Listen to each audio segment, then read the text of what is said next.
Good morning students, 12th of class. बच्चों, पिछली class में हम आपको पढ़ा रहे थे जीवन की उत्पत्ति, यानी कि इसमें हमने आपको पढ़ाया था कि जीवन की उत्पत्ति किस प्रकार से हुई है और उसमें वैज्ञानिकों ने अपने अपने मत दिए थे तथा कुछ वैज्ञानिकों ने अपने प्रयोग भी किए थे, उसको उसमें दर्शाया गया था।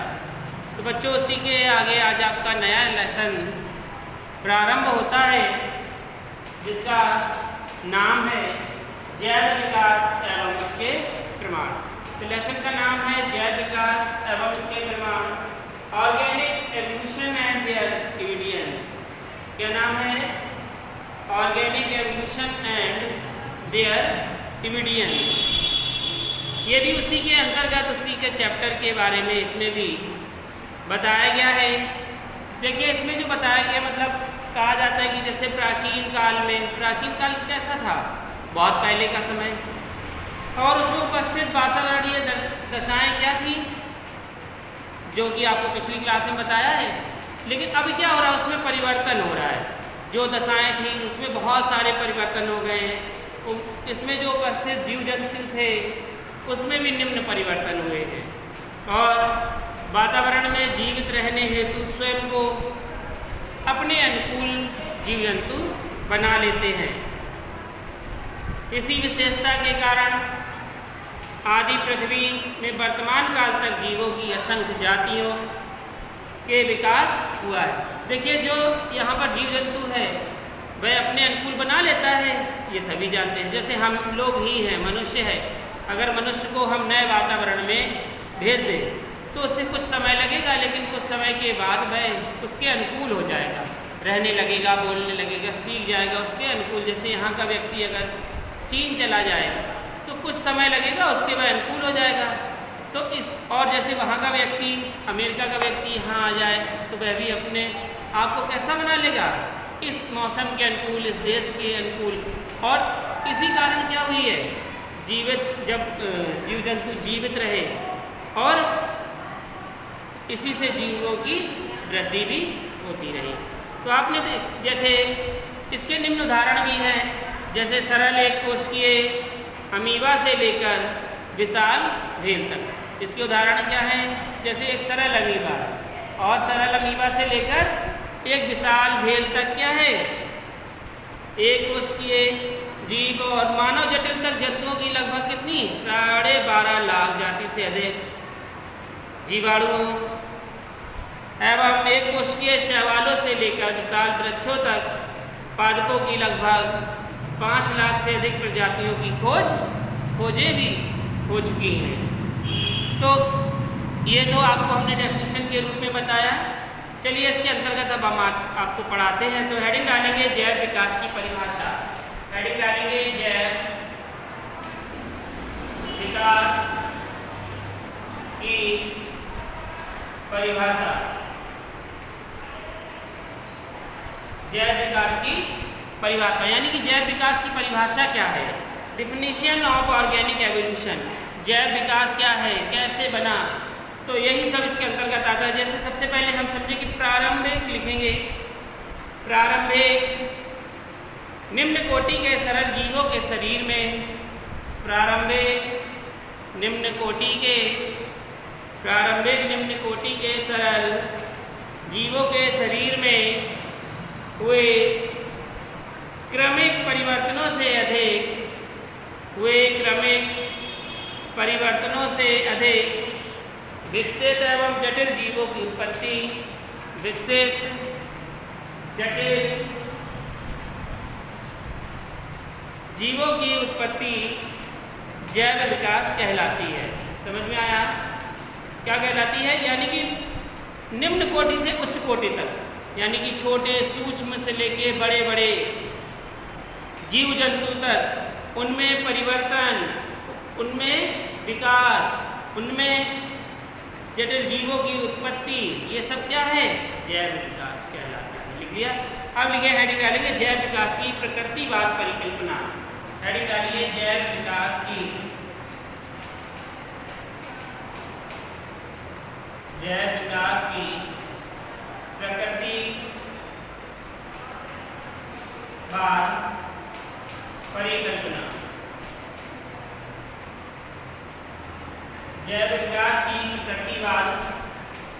परिकल्पना। यानी कि जैव विकास की प्रकृतिवाद की परिकल्पना क्या है? तो सब इसमें पॉइंट के रूप में आप लिखेंगे।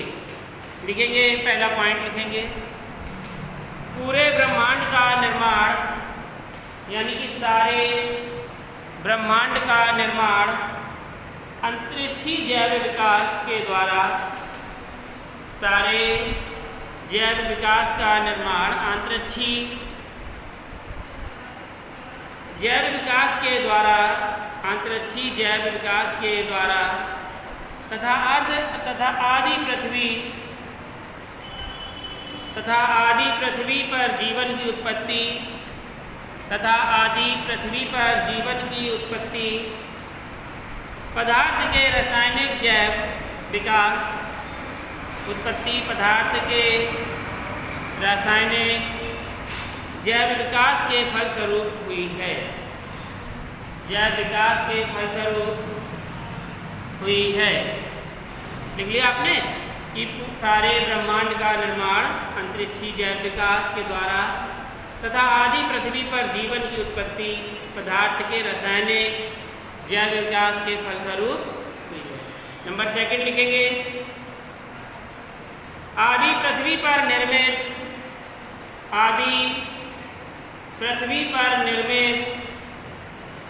प्रारंभिक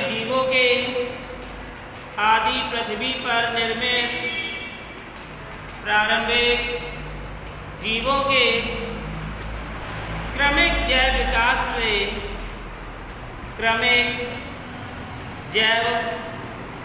विकास से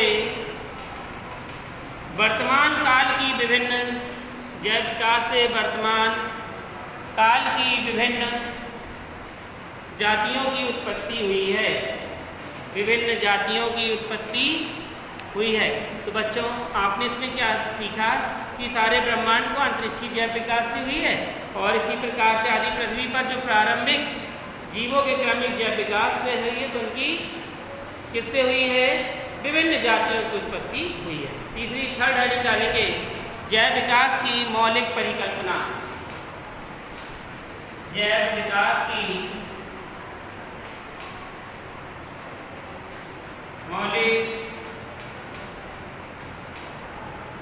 परिकल्पना।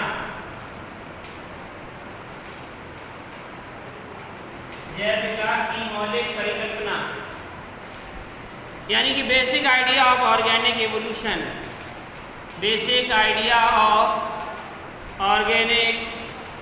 ऑर्गेनिक एवोल्यूशन जैव विकास की मौलिक परिकल्पना। इसके अंतर्गत देखेंगे क्या होता है। लिखें, परिवर्तन के साथ अवतरण ही, देखिए कोई चीज़ क्या हो रही है? परिवर्तित हो रही है, और फिर उसका अवतरण हो रहा है, यानी कि नया निकल के भी आ रहा है। अवतरण ही जैव विकास की मौलिक परिकल्पना है। क्या लिखा आपने? परिवर्तन के साथ अवतरण ही जैव विकास की मौलिक परिकल्पना है। इस परिकल्पना के अनुसार प्रत्येक जीव जाति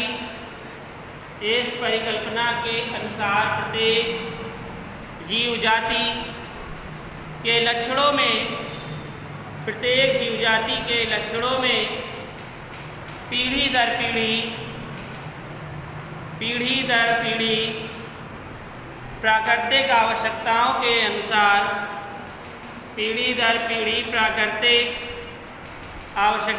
के अनुसार कुछ परिवर्तन होते रहते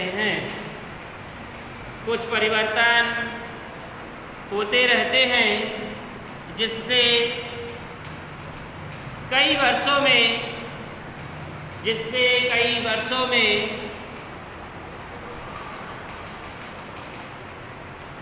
नई जाति का विकास होता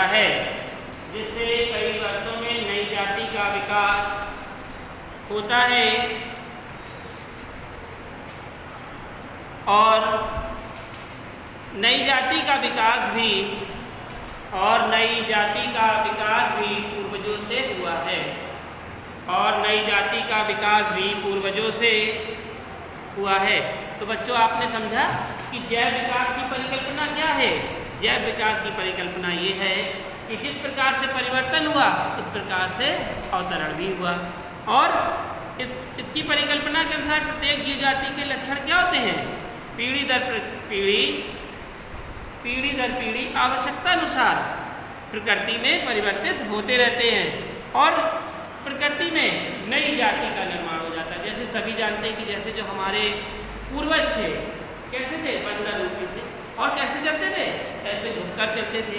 किसका प्रयोग करते थे, पत्थरों का प्रयोग करते थे, खाने में फलों का प्रयोग करते थे, पहनने में पत्तियों का प्रयोग करते थे। लेकिन जैसे जैसे उनमें क्या हुई, बुद्धि का विकास होता गया और वो नई नई चीज़ों की खोज करने लगे।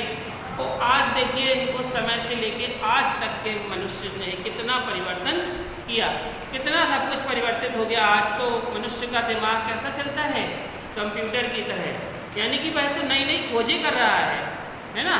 तो ये क्या थी, मौलिक परिकल्पना थी। अगली हेडिंग डालेंगे जैव विकास परिकल्पना की विशेषताएं। जैव विकास परिकल्पना की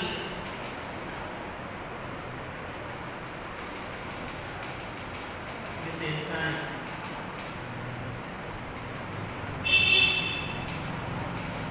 जैव विकास परिकल्पना की विशेषताएं। तो देखिए जैव विकास परिकल्पना की विशेषता क्या है, जो इसमें दर्शाया गया वही तो इसमें विशेष था, उसको इसमें बताया गया। तो लिखे नंबर 1 पहला पॉइंट लिखेंगे, प्रकृति में वातावरणीय दशाएं, प्रकृति में वातावरणीय दशाएं सदैव बदलती रहती हैं।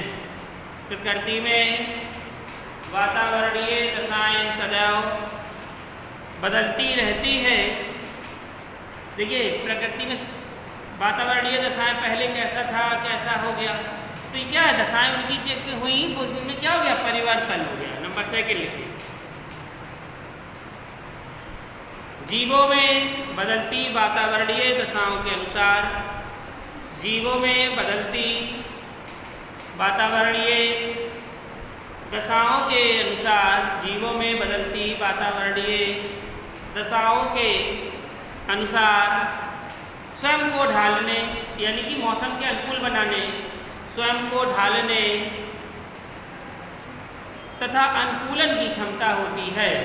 स्वयं को ढालने तथा अनुकूलन की क्षमता होती है, जिससे नई जातियों का विकास होता है, जिससे नई जातियों का विकास होता है। नंबर 3 लिखेंगे, वर्तमान जीव जातियों की उत्पत्ति, वर्तमान जीव जातियों की उत्पत्ति भूतकाल में, वर्तमान जीव जातियों की उत्पत्ति भूतकाल में एक ही पूर्वज से हुई होगी। वर्तमान जीव जातियों की उत्पत्ति एक ही पूर्वज से हुई होगी। यह विशेषता या इसी विशेषता को एक वंशीय इतिहास कहते हैं। इसी विशेषता को एक वंशीय इतिहास कहते हैं।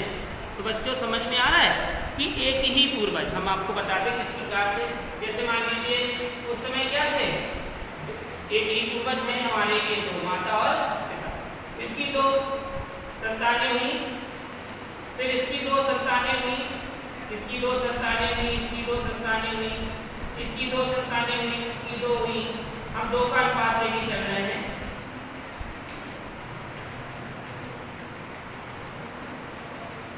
इधर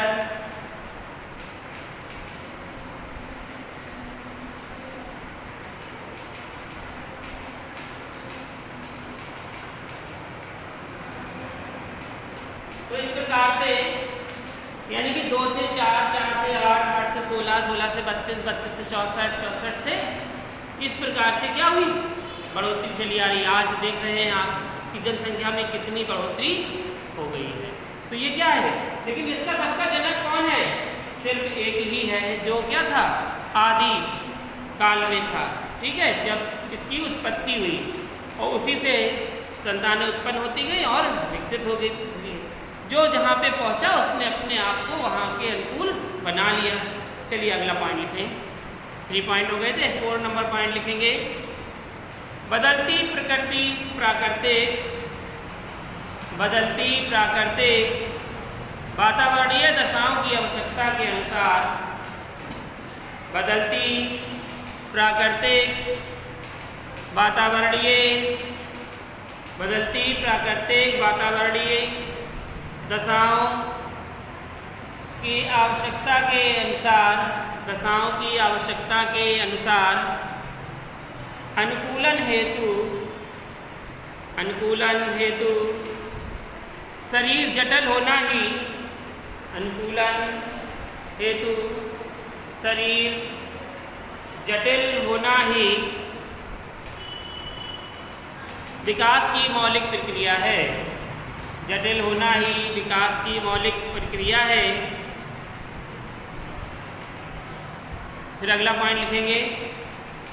प्राचीन जीव जातियां संरचना में, प्राचीन जीव जातियां संरचना में वर्तमान जातियों से सरल थी। प्राचीन जीव जातियां संरचना में वर्तमान जातियों से सरल थी। अब जो कैसी है संरचना, उस समय जो संरचना थी वह कैसी थी, सरल थी। अब क्या है, बहुत जटिल हो चुकी है, ठीक है। तो ये थी आपकी जैव विकास की विशेषता। तो आज जो आपका नया चैप्टर था जैव विकास के प्रमाण, तो इसके जो प्रमाण मिले हैं वही हम आपको बता रहे हैं। तो इसकी जो क्या थी, जैव विकास की परिभाषा थी, जैव विकास की प्रकृतिवाद परिकल्पना थी और जैव विकास की मौलिक परिकल्पना थी। क्या हुई, जैव विकास परिकल्पना की विशेषताएं, तो उसकी विशेषताएं क्या थी, तो यही उसकी विशेषताएं। इसी के साथ ये आज का टॉपिक यहाँ पर खत्म होता है। कल हम इसके आगे का टॉपिक आप सभी को पढ़ेंगे। तब तक इसे आप अच्छे से अपनी नोटबुक में नोट कर लीजिए।